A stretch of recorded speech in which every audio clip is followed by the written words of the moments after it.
2013 ഫെബ്രുവരി 28 ലോകത്തെ മുഴുവൻ അമ്പരപ്പിച്ചുകൊണ്ട് 6 നൂറ്റാണ്ടുകൾക്ക് ശേഷം വിരമിക്കുന്ന ആദ്യ പാപ്പയായി എമിരറ്റസ് പാപ്പ വിശുദ്ധ പത്രോസിന്റെ സിംഹാസനത്തിൽ നിന്ന് സ്വയം സ്ഥാനത്യാഗം ചെയ്തത്. ഫാദർ ബെനഡിക്ട് എന്ന് തുടർന്ന് അറിയപ്പെടാനുള്ള ആഗ്രഹവും ആ വിനയാന്വിതനായ പിതാവ് പങ്കുവയ്ക്കുകയുണ്ടായി. മാർപ്പാപ്പ എന്ന പദവിയിലുള്ള തന്റെ അവസാന പ്രതിവാര പൊതുസദസ്സിൽ അജഗണത്തെ മുഴുവൻ കണ്ണീരിലാഴ്ത്തി ബെനഡിക്ട് പാപ്പ പങ്കുവച്ച ഇടയമൊഴികൾ അദ്ദേഹത്തിന്റെ ദൈവസ്നേഹവും സഭാസ്നേഹവും പ്രതിഫലിപ്പിക്കുന്നവയായിരുന്നു. പാപ്പയുടെ വാക്കുകൾ ഇങ്ങനെയായിരുന്നു: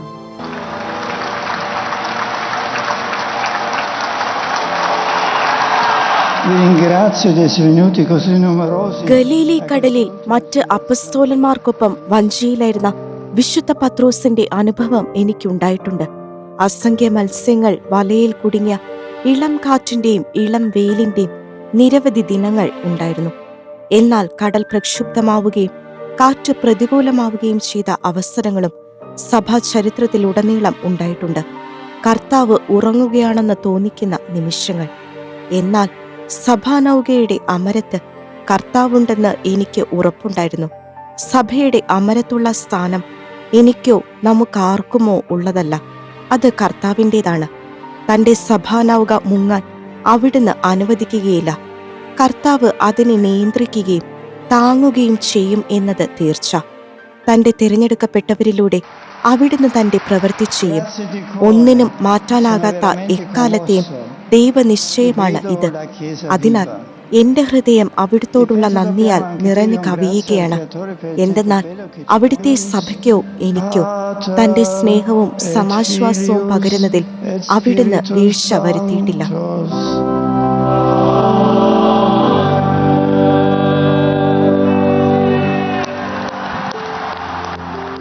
നിത്യജീവിതത്തിന്റെ പ്രത്യാശ പ്രഘോഷിച്ചതോടൊപ്പം സ്വന്തം മരണത്തിലൂടെ അത് സാക്ഷ്യപ്പെടുത്തുകയും ചെയ്ത ക്രിസ്തീയ സാക്ഷ്യത്തിന്റെ നേർചിത്രമായിരുന്നു എമിരറ്റസ് ബെനഡിക്ട് പാപ്പയുടെ ജീവിതവും മരണവും. നിത്യരാജാവിന്റെ അടുക്കലേക്കുള്ള സഭയുടെ തീർത്ഥയാത്രയിൽ ഓരോരുത്തരും മരണത്തെ എങ്ങനെ നോക്കിക്കാണണമെന്ന് ആ വന്യപിതാവ് തന്റെ മരണനിമിഷങ്ങളെപ്പറ്റി മുൻകൂട്ടി പ്രതിപാദിക്കവേ വ്യക്തമാക്കിയിരുന്നു.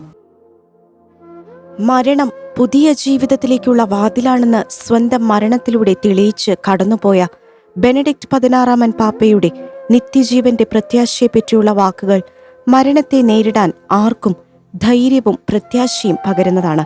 2022 ഫെബ്രുവരി 8 ബെനഡിക്ട് പാപ്പ തന്റെ മരണത്തെപ്പറ്റി കുറിച്ചത് ഇപ്രകാരം ആയിരുന്നു: അധികം വൈകാതെ എന്റെ ജീവിതത്തിലെ അന്തിമ വിധികർത്താവിന്റെ മുൻപാകെ ഞാൻ എന്നെ തന്നെ കണ്ടെത്തും.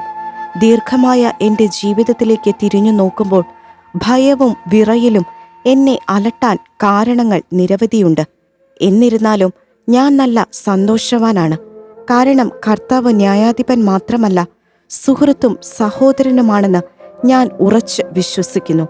എന്റെ പോരായ്മകൾക്കായി പാടുപീഡകൾ സഹിച്ചു കഴിഞ്ഞവനാണ് അവിടുന്ന്. കർത്താവ് എന്റെ അഭിഭാഷകനും വഴികാട്ടിയും ആണ്. ന്യായവിധിയുടെ മണിക്കൂർ ധ്യാനിക്കുമ്പോൾ ഒരു ക്രൈസ്തവനായതിന്റെ കൃപ എനിക്ക് കൂടുതൽ വ്യക്തമാകുന്നു. അത് എന്റെ ജീവിതത്തിന്റെ വിധികർത്താവിനെ പറ്റിയുള്ള കൂടുതൽ അറിവിലേക്കും ആത്മബന്ധത്തിലേക്കും എന്നെ നയിക്കുന്നു. അത് മരണത്തിന്റെ ഇരുണ്ട കവാടത്തിലൂടെ ആത്മവിശ്വാസത്തോടെ കടന്നുപോകാൻ എന്നെ പ്രാപ്തനാക്കുന്നു. എമിരറ്റസ് ബെനഡിക്ട് 16 പാപ്പ അന്ത്യശ്വാസം വലിക്കുന്നതിന് മുൻപ് പറഞ്ഞ വാക്കുകൾ തന്നെ പാപ്പയുടെ ജീവിതത്തിൽ കർത്താവിനുള്ള ഒന്നാം സ്ഥാനത്തെ വെളിപ്പെടുത്തുന്നവയായിരുന്നു. കർത്താവെ, ഞാൻ അങ്ങയെ സ്നേഹിക്കുന്നു എന്ന വാക്കുകൾ ഉരുവിട്ട് നിത്യത പുലുകിയ ആ ഇടയ ശ്രേഷ്ഠനെ കർത്താവും അത്രമേൽ സ്നേഹിച്ചിരുന്നു എന്നത് നിസ്സംശയം പറയാം.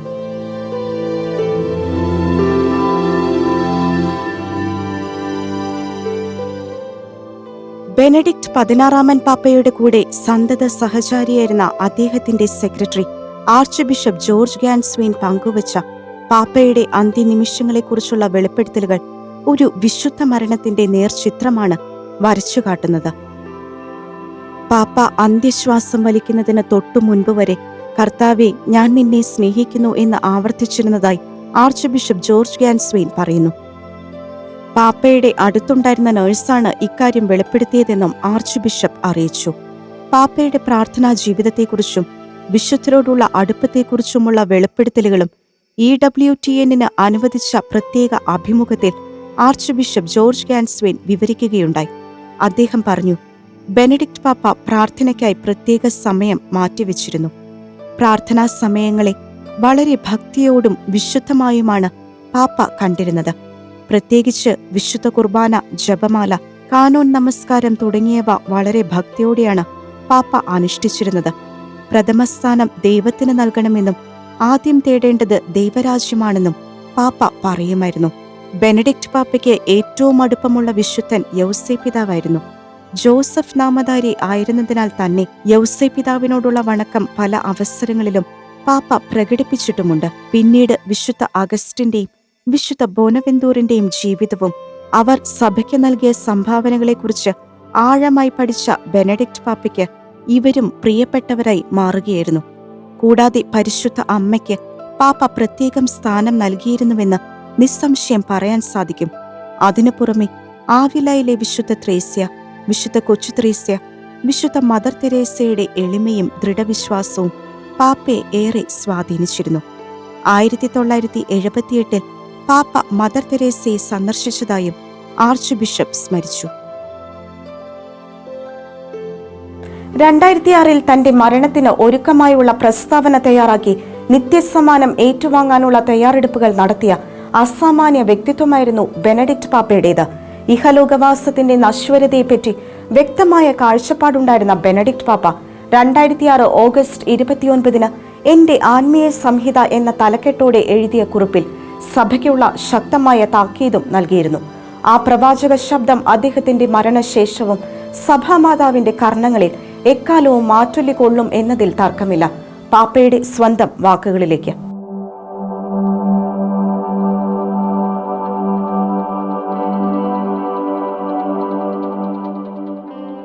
എന്റെ ജീവിതത്തിന്റെ അവസാന മണിക്കൂറുകളിൽ ഞാൻ കടന്നുവന്ന ദശാബ്ദങ്ങളിലേക്ക് ഞാൻ തിരിഞ്ഞു നോക്കുന്നു.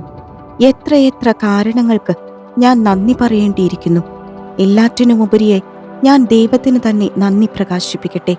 എനിക്ക് എല്ലാം നൽകിയ ദൈവം എനിക്ക് ജീവൻ തന്നതിന്, ജീവിതത്തിലെ ഓരോ ഘട്ടത്തിലും ആശയക്കുഴപ്പങ്ങൾക്ക് നടുവിലും സംഭ്രമിച്ചു പോയപ്പോഴും മാർഗനിർദ്ദേശങ്ങൾ നൽകി എന്നെ വഴി നടത്തിയതിന്, ഞാൻ വീണുപോയ അവസരങ്ങളിൽ എന്നെ താങ്ങി നിർത്തിയതിന്, ആ വെളിച്ചം എനിക്ക് പകർന്നു നൽകിയതിന്, പിന്നിലേക്ക് തിരിഞ്ഞു നോക്കുമ്പോൾ ഞാൻ തിരിച്ചറിയുന്നു, പിന്നിട്ട ഇരുട്ട് നിറഞ്ഞതും ദുഷ്കരവുമായ പാതകളെല്ലാം എൻ്റെ രക്ഷയ്ക്ക് വേണ്ടിയായിരുന്നു. എല്ലാ ഇടങ്ങളിലും ദൈവം എന്നെ നന്നായി കരുതുകയും ചെയ്തിരുന്നു. ഞാൻ എൻ്റെ മാതാപിതാക്കൾക്ക് നന്ദി പറയുന്നു. വളരെ കഷ്ടത നിറഞ്ഞ കാലഘട്ടത്തിൽ പോലും എനിക്ക് ജന്മം നൽകാൻ തയ്യാറായതിന്, സ്നേഹം കൊണ്ടൊരുക്കിയ ഒരു ഗൃഹാന്തരീക്ഷത്തിന്. അതെല്ലാമാണ് ഇന്നും എൻ്റെ ഓരോ ദിവസങ്ങളിലും പ്രകാശം ചൊരിയുന്നത്. എൻ്റെ പിതാവിൻ്റെ വ്യക്തമായ കാഴ്ചപ്പാടോടുകൂടിയ വിശ്വാസമാണ് എന്നെയും സഹോദരങ്ങളെയും വിശ്വാസാധിഷ്ഠിതമായ ജീവിതം നയിക്കാൻ പ്രാപ്തമാക്കിയതും. ശാസ്ത്രീയമായ അറിവുകൾക്ക് നടുവിൽ ജീവിക്കുമ്പോഴും വ്യതിചലിക്കാതെ വിശ്വാസത്തിൽ അടിയുറപ്പിച്ചു നിർത്തിയതും എല്ലാം പിതാവ് പകർന്നു തന്ന വിശ്വാസം ആയിരുന്നു. എൻ്റെ അമ്മയുടെ ഹൃദയംഗമമായ ഭക്തിയും കരുണയും ഒരു പൈതൃകമായി തുടരുന്നതിന് എത്ര നന്ദി പറഞ്ഞാലും അധികമാവില്ല. എൻ്റെ സഹോദരി ദശാബ്ദങ്ങളോളം നിസ്വാർത്ഥമായി എന്നെ ശുശ്രൂഷിക്കുകയും കരുതുകയും ചെയ്തവളാണ്. എൻ്റെ സഹോദരൻ കൃത്യമായ വീക്ഷണത്തോടും കാഴ്ചപ്പാടോടും നിശ്ചയദാർഢ്യത്തോടും ഹൃദയവിശാലതയോടും കൂടി എനിക്ക് വഴി തെളിച്ചു തന്നു. ദൈവം എനിക്ക് സുഹൃത്തുക്കളെയും അധ്യാപകരെയും വിദ്യാർത്ഥികളെയും നൽകിയതിനെ ഓർത്ത് ഞാൻ നന്ദി പറയുന്നു. ജീവിത വഴിയിൽ താങ്ങാകുവാൻ ദൈവം നൽകിയതാണ് അവരെ. അവരിലൂടെ ദൈവം എനിക്ക് നൽകിയ നന്മകളെ ഞാൻ സ്മരിക്കുന്നു. ആൽപ്സിലെ ബവേറിയൻ താഴ്വരയിൽ ദൈവം എനിക്കായി നൽകിയ ഭവനത്തെ ഓർത്ത് ഞാൻ നന്ദി പറയുന്നു. എൻ്റെ മാതൃരാജ്യത്തിലെ ജനങ്ങളെ ഞാൻ ഓർക്കുന്നു. വിശ്വാസത്തിൻ്റെയും കാലത്തിൻ്റെയും സൗന്ദര്യം അനുഭവിക്കാൻ എന്നെ അവർ അനുവദിച്ചതിനെ ഓർത്ത് ഞാൻ അവരോട് നന്ദി പറയുന്നു. ഈ രാജ്യം എന്നും വിശ്വാസത്തിൽ നിലനിൽക്കുന്നതിനായി ഞാൻ പ്രാർത്ഥിക്കുന്നു. ഒപ്പം ഒരു കാര്യം ഞാൻ നിങ്ങളോട് ആവശ്യപ്പെടുന്നു. ഏത് സാഹചര്യത്തിലും വിശ്വാസത്തിൽ നിന്നും വ്യതിചലിക്കാൻ ഇടയാകരുത്. ഏറ്റവും അവസാനമായി ജീവിതത്തിലുടനീളം ദൈവം നൽകിയ എല്ലാ അനുഭവങ്ങൾക്കും ഞാൻ നന്ദി പറയുന്നു. വളരെ പ്രത്യേകമായി എൻ്റെ രണ്ടാം ഭവനമായ റോമിലും ഇറ്റലിയിലും വെച്ച് ദൈവം വഴി നടത്തിയതിനെ ഓർത്ത് ഞാൻ നന്ദി പറയുന്നു. ഞാൻ ഏതെങ്കിലും വിധത്തിൽ വേദനിപ്പിച്ചവരോട് ഹൃദയത്തിന്റെ അടിത്തട്ടിൽ നിന്ന് ഞാൻ ക്ഷമ ചോദിക്കുന്നു. എന്റെ ദേശക്കാരോട് നേരത്തെ ഞാൻ ആവശ്യപ്പെട്ടത് ഇപ്പോൾ സഭയിലുള്ള എല്ലാവരോടും ഞാൻ ആവശ്യപ്പെടുകയാണ്. വിശ്വാസത്തിൽ അടിയുറച്ചു നിൽക്കുക. ആശയക്കുഴപ്പങ്ങളിൽ വീണുപോകാതെ ശ്രദ്ധിക്കുക.